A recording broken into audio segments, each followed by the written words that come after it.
The Philippine Statistics Authority has just announced the fourth quarter 2025 performance of the Philippine economy. Now let's get details from Mobile Journal Amy Atienza now at the PSA headquarters in Quezon City. Amy, go ahead. Yes, Angela, Diego, good morning. Actually, 3.0% no ng gross domestic product growth rate ang naitala for the fourth quarter of 2025.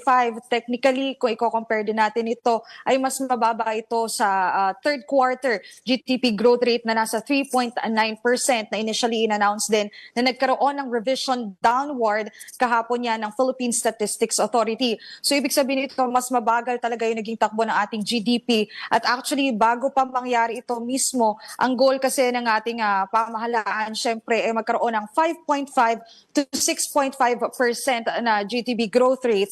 Pero dahil nga sa mga issue din ng ating bansa, no, kabilang na dyan yung flood control scam, pati na rin yung mga calamities na pinagdaanan ng ilang mga probinsya sa ating bansa, eh syempre, naging factor yung pagbagal din itong growth rate no, ng ating bansa. So,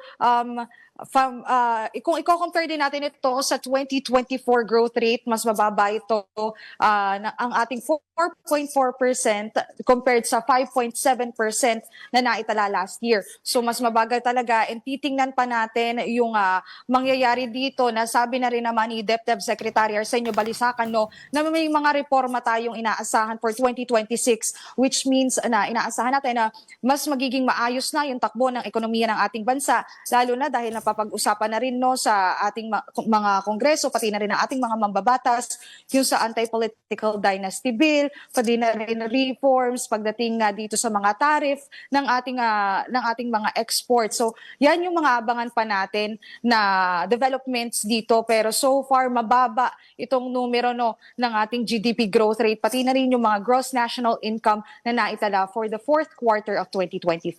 Well, just to be clear, Amy, which sectors ba are actually dragging the economy down? Well, actually, isa dyan yung sa infrastructure, no? Kasi kung makikita rin natin yung naging projects, yung nailabas na pondo din para sa mga infrastructure projects, naging malaki ang epekto nito para nga bumaba yung, at bumagal yung growth rate ng ating bansa. So, yung kawalan at saka kakulangan ng infrastructure projects din sa Pilipinas, may epekto rin yan talaga yan doon sa nangyayaring takbo ng ating ekonomiya, pati na rin sa supply, pati demand ng mga Pilipino pagdating dito sa services na ino-offer ng infrastructure. All right, thank you, Mobile Journal Amy Atienza reporting from Quezon City.